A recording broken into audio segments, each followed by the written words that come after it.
Hello दोस्तों, कैसे हो। Welcome to A to Z class. आज अपन जो अपने 10th क्लास का सेकंड चैप्टर है उसकी क्लास कंटिन्यू रखेंगे।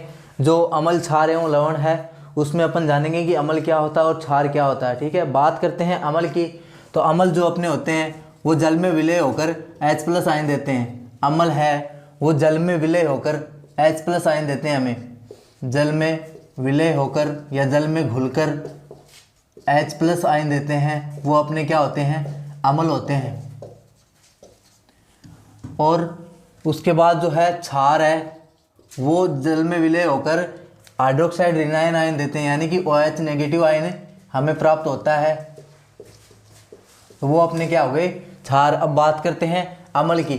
तो अम्ल अपने जो प्यारा अम्ल है हाइड्रोक्लोरिक अम्ल, उसको जब जल में विलय करते हैं तो H+ और क्लोरीन नेगेटिव यानी कि H+ आयन हमें प्राप्त होता है। तो वो क्या हो गया, अपना अम्ल हो गया। उसके बाद क्षार की बात करते हैं तो NaOH अपना प्यारा सोडियम हाइड्रोक्साइड जो है, तो Na+ और हाइड्रोक्साइड नेगेटिव यानी कि OH ऋणात्मक आयन देता है, वो अपने क्या हो गए, क्षार हो गए। ठीक है, उसके बाद चर्चा करते हैं कि अपन किस प्रकार से पहचानेंगे कि यह हमारा अम्ल है या फिर क्षार है। तो उसके कुछ सूचक हैं, उसकी अपन चर्चा करेंगे। नाम आता है अपना उसके बाद सूचक। तो सूचक क्या होते हैं? सूचक का काम होता है सूचना देना या सूचना प्रदान करना। सूचना देना या सूचना प्रदान करता है, वो अपना क्या होता है, सूचक होता है। सूचक मुख्य रूप से दो प्रकार के होते हैं, प्राकृतिक सूचक और अपने कृत्रिम सूचक होते हैं। प्राकृतिक सूचक में अपने पास दो सूचक आते हैं, एक तो अपना लिटमस पत्र हो गया, दूसरा हल्दी होता है। यानी कि फर्स्ट जो है सूचक है वो अपना होता है प्राकृतिक सूचक, जो प्रकृति से हमें प्राप्त होता है। प्राकृतिक सूचक जो हमें प्रकृति से प्राप्त होता है उसमें फर्स्ट आता है लिटमस पत्र। लिटमस पत्र जो हमें लाइकिन पौधे से प्राप्त होता है। लाइकिन पौधे से हमें लिटमस पत्र प्राप्त होता है। अब क्वेश्चन कई बार ऐसा आ जाता है कि लिटमस पत्र किस पौधे से प्राप्त किया जाता है, तो लाइकिन पौधे से। आंसर हो जाएगा लाइकिन पौधे से हमें प्राप्त होता है लिटमस पत्र। अब जब लिटमस पत्र अम्ल के साथ होता है, जब लिटमस पत्र अम्ल में डुबोया जाता है तो अम्ल है वो लिटमस पत्र को लाल कर देते हैं। ठीक है, अम्ल है वो लिटमस पत्र को लाल कर देते हैं। और क्षार के साथ जब लिटमस पत्र डुबोया जाता है, क्षार में जब लिटमस पत्र डुबोया जाता है तो क्षार क्या होते हैं, लिटमस पत्र को नीला कर देते हैं। इस प्रकार ये हमें सूचक प्रदान करता है लिटमस पत्र। जो अपने फर्स्ट जो सूचक का फर्स्ट भाग है प्राकृतिक सूचक, उसमें लिटमस पत्र आता है। उसके बाद सेकंड आता है हल्दी, ये भी एक प्राकृतिक सूचक है, हल्दी। ठीक है, हल्दी ये भी एक प्राकृतिक सूचक है जो क्षार के साथ हमें लाल कलर देता है और अम्ल के साथ पीला पीला कलर देता है। यानी कि जब क्षार के साथ हल्दी होता है तो हमें मुख्य रूप से लाल कलर प्राप्त होता है। ठीक है, और अम्ल के साथ हमें पीला कलर देता है अपना हल्दी जो सूचक है, वो अम्ल के साथ हमें पीला कलर देता है। अम्ल के साथ हमें पीला कलर देता है। इसके बाद प्राकृतिक सूचक में दो हो गए अपने लिटमस पत्र और हल्दी। लिटमस पत्र है वो अम्ल है वो लिटमस पत्र को लाल कर देता है, और क्षार है वो अपना लिटमस पत्र को नीला कर देता है। और उसी प्रकार से हल्दी है उसमें क्षार है वो अपना लाल रंग दिखाई देता है, और अम्ल है उसमें हल्दी का पीला कलर दिखाई देता है। उसके बाद जो सेकंड है वो है कृत्रिम सूचक। कृत्रिम सूचक, कृत्रिम सूचक में आता है पहला, फर्स्ट है वो मेथिल ऑरेंज। फर्स्ट आता है मेथिल ऑरेंज। मेथिल ऑरेंज जो किस कलर का होता है, नारंगी कलर का होता है, नारंगी रंग का होता है। जो हमें नग्न आंखों से दिखाई देता है वो होता है नारंगी रंग का होता है। और जब इसकी अम्ल के साथ क्रिया करवाई जाती है या अम्ल इसके साथ में लाया जाता है या इसके संपर्क में लाया जाता है तो ये हमें हल्का गुलाबी रंग देता है। ये हमें हल्का गुलाबी रंग देता है, अम्ल के साथ ये हल्का गुलाबी रंग प्रदान करता है। तो ये एक सूचना हल्के गुलाबी रंग की प्रदान करता है, तो ये एक कृत्रिम सूचक हो गया। और क्षार के साथ ये भी अपना पीला कलर देता है। क्षार के साथ ये भी अपना प्यारा पीला कलर ही देता है, पीला रंग प्रदान करता है। कृत्रिम सूचक हो गया। कृत्रिम सूचक में दूसरा आता है फिनोफ्थलीन। दूसरा आता है फिनोफ्थलीन। फिनोफ्थलीन जो एक रंगहीन सूचक होता है, जो रंगहीन सूचक होता है, जो अम्ल के साथ है ना कोई भी रंग नहीं देता, बट क्षार के साथ हमें गहरा गुलाबी रंग देता है, यानी कि फिनोप्थलीन है वो रंगहीन होता है, वो रंगहीन होता है, फिनोप्थलीन रंगहीन होता है। लेकिन अम्ल के साथ है ना, अम्ल के साथ वो कोई रंग नहीं देता, अम्ल के साथ कोई रंग नहीं देता, बट क्षार के साथ हमें गहरा गुलाबी रंग देता है, क्षार के साथ गहरा गुलाबी रंग हमें देता है।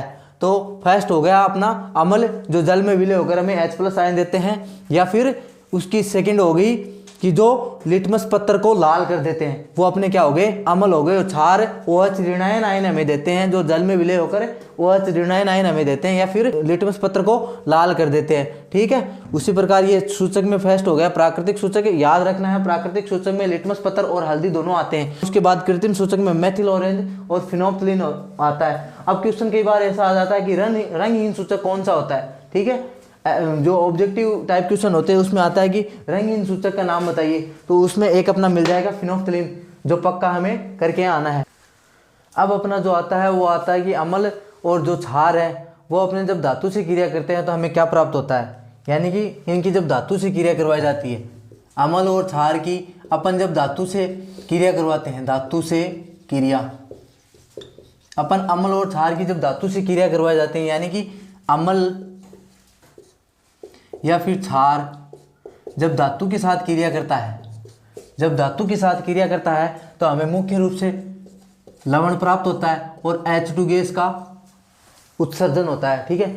यानी कि जो अम्ल और क्षार हैं वो धातु के साथ जब क्रिया करते हैं तो हमें मुख्य रूप से लवण और H2 गैस मिलती है या फिर प्राप्त होती है। उदाहरण के तौर पर अपन जब देखेंगे कि सोडियम है, यानी कि ये एक अपनी होगी धातु, और ये जब अपना प्यारा जो हाइड्रोक्लोरिक अम्ल है उसके साथ जब क्रिया करता है तो एक लवण जो अपन घर घर का जिसे नमक बोलते हैं, जो साधारणतः यूज में लिया जाता है, साधारणतः काम में लिया जाता है, वो अपना NaCl, तो Na+HCl NaCl+H2 गैस यहाँ से हमें प्राप्त होती है, यानी कि लवण और हाइड्रोजन गैस हमें प्राप्त होती है जब अम्ल या फिर क्षार धातु के साथ क्रिया करते हैं। इसका एक अन्य एग्जाम्पल अपन देखते हैं कि जिंक है वो सल्फ्यूरिक अम्ल H2SO4 हो गया, उसके साथ जब क्रिया करता है तो जिंक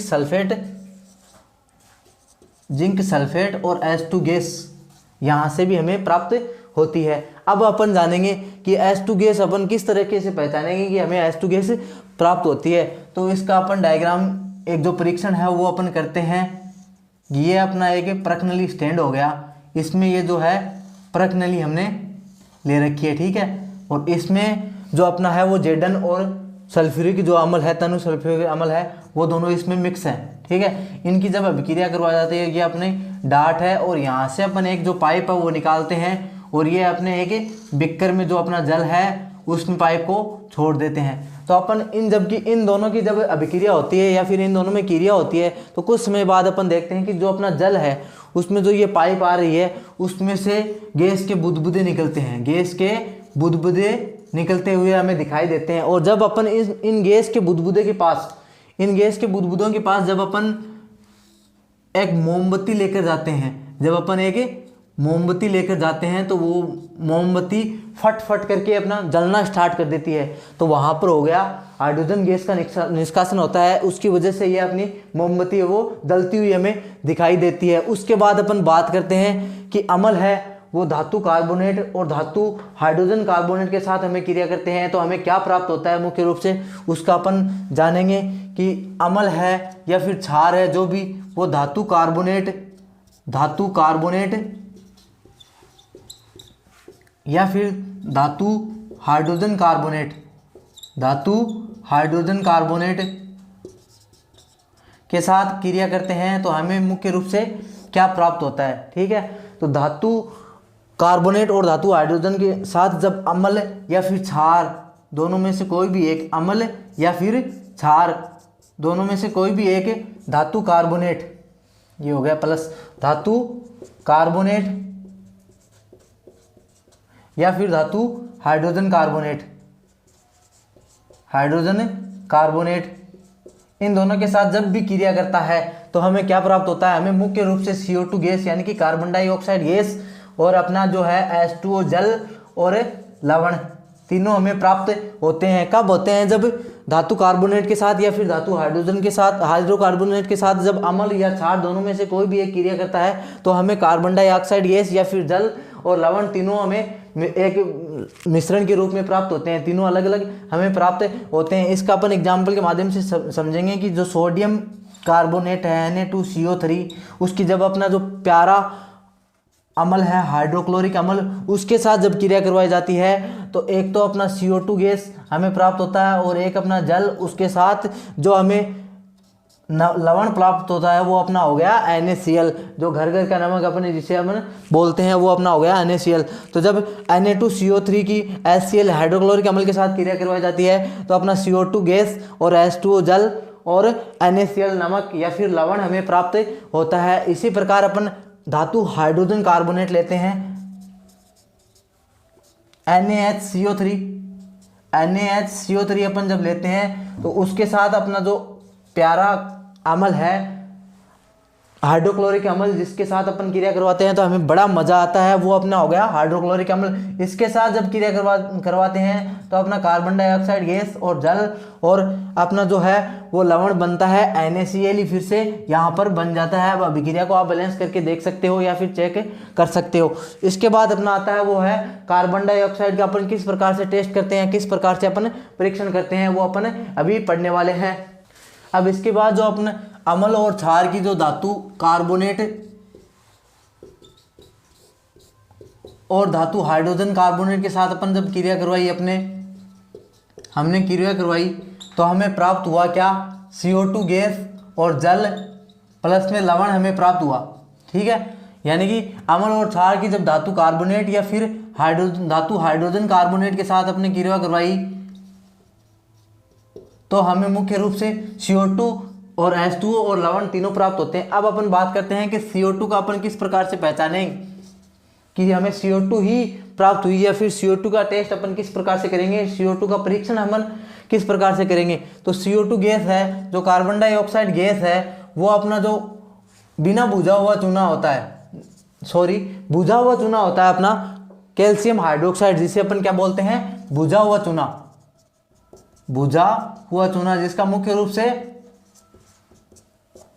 दीवारों पर कलर या पेंट करने के लिए इसका उपयोग किया जाता है। कैल्शियम हाइड्रोक्साइड जिसे अपन बुझा हुआ चूना बोलते हैं, उसकी जब कार्बन डाइऑक्साइड के साथ क्रिया करवाई जाती है तो हमें क्या प्राप्त होता है? हमें प्राप्त होता है कैल्शियम कार्बोनेट प्लस में H2 यानी कि जल हमें प्राप्त होता है।